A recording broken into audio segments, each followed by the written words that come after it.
ಬಾಗಲಕೋಟೆ ಜಿಲ್ಲೆಯಿಂದ ಅಭಿನಂದನೆಯನ್ನು ಸಲ್ಲಿಸ್ತಾ ಇದ್ದೇನೆ. ಬಂಧುಗಳೇ, ಸರ್ಕಾರ ಈ ರಾಜ್ಯದಲ್ಲಿ ಅಸ್ತಿತ್ವಗೊಂಡಾಗಿನಿಂದ ಸುಳ್ಳುಗಾರರು, ದಗಲ್ಬಾಜಿಗಳು, ಜನರಿಗೆ ಮೋಸ ಮಾಡಿರ್ತಕ್ಕಂಥ BJPಯವರು ಒಂದೊಂದಾಗಿ ಸರ್ಕಾರದ ಮೇಲೆ ಗದಾಪ್ರಹಾರವನ್ನು ನಡೆಸಿ ಸರ್ಕಾರವನ್ನು ಕುಗ್ಗಿಸಲಿಕ್ಕೆ ಹೊರಟಿದ್ದಾರೆ ಅಂತೇಳಿ BJP ನಾಯಕರಿಗೆ ನಡುಕ ಹುಟ್ಟುತ್ತಾ ಇದೆ ಅಂತಕ್ಕಂಥ ಮಾತನ್ನು ಕೂಡ ಹೇಳಬೇಕಾಗತ್ತೆ.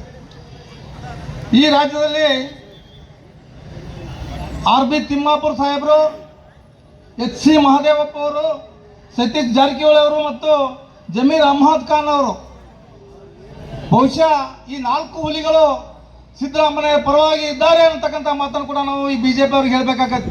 ಯಾಕಂತಂದರೆ ಸರ್ಕಾರ ಬಂದಾಗಿನಿಂದ ಈ ಸರ್ಕಾರವನ್ನು ಉರುಳಿಸಬೇಕು, ಮತ್ತೊಂದು ದಲಿತರ ವಿರುದ್ಧವಾಗಿ, ಅಲ್ಪಸಂಖ್ಯಾತರ ವಿರುದ್ಧವಾಗಿ, ಆಮೇಲೆ STಗಳ ವಿರುದ್ಧವಾಗಿ ನಾವು ಏನಾದರೂ ವಿರುದ್ಧವಾಗಿ ಹೋಗಿ ನಾವು ಸರ್ಕಾರವನ್ನು ರಚಿಸಲಿಕ್ಕೆ ಹೊರಟಿದ್ದಾದರೆ ಈ ಎಲ್ಲ ಮುಂದಿನ ದಿನಮಾನಗಳಲ್ಲಿ ನಿಮ್ಮನ್ನ ಮುಗಿಸಲಿಕ್ಕೆ ನಾವೆಲ್ಲ ಶಕ್ತಿಗಳು ಒಂದಾಗ್ತೀವಿ ಅನ್ನತಕ್ಕಂಥ ಮಾತು ಕೂಡ ಹೇಳಬೇಕಾಗತ್ತೆ. ನಾವು ಇವತ್ತು ಮೂಢ ಹಗರಣ ತೆಗೆದ್ರಿ, ವಾಲ್ಮೀಕಿ ನಿಗಮವನ್ನು ತೆಗೆದ್ರಿ, ಇವತ್ತು ವಕ್ಫ್ ಬೋರ್ಡನ್ನು ತೆಗೆದ್ರಿ, ಆಲೆ ಕೊನೆಯದಾಗಿ ಇವತ್ತು ಲಿಕ್ಕರ್ ಹಗರಣವನ್ನು ನೀವೇನು ಬಯಲಿಗೆ ಹಾಕ್ತೀರಾ ಅಂತೇಳಿ ನೀವು ತಿಳ್ಕೊಂಡು ನೀವು ಯಶಸ್ವಿ ಆಗಲಿಕ್ಕೆ ಹೊರಟಿರತ್ತಂದ್ರೆ ಅದು ಸಾಧ್ಯ ಇಲ್ಲ ಅಂತಕ್ಕಂಥ ಮಾತನ್ನು ಕೂಡ ಹೇಳಬೇಕಾಗತ್ತೆ. ನಾವಂದ್ರೆ ಇವತ್ತು ಈ ರಾಜ್ಯದಲ್ಲಿ ಅತಿ ಮುಗ್ಧರಂದ್ರೆ ಅದು RB ತಿಮ್ಮಾಪುರ ಸಾಹೇಬ್ರು ಅಂತಕ್ಕಂಥ ಮಾತನ್ನು ಕೂಡ ನಾವು ಹೇಳಬೇಕಾದ. ಬಂಧುಗಳೇ, ಇವತ್ತು ಅತಿ ಮುಗ್ಧರನ್ನ ಬಳಸಿಕೊಂಡು ಇವತ್ತು ಸಿದ್ದರಾಮಯ್ಯ ಅವರ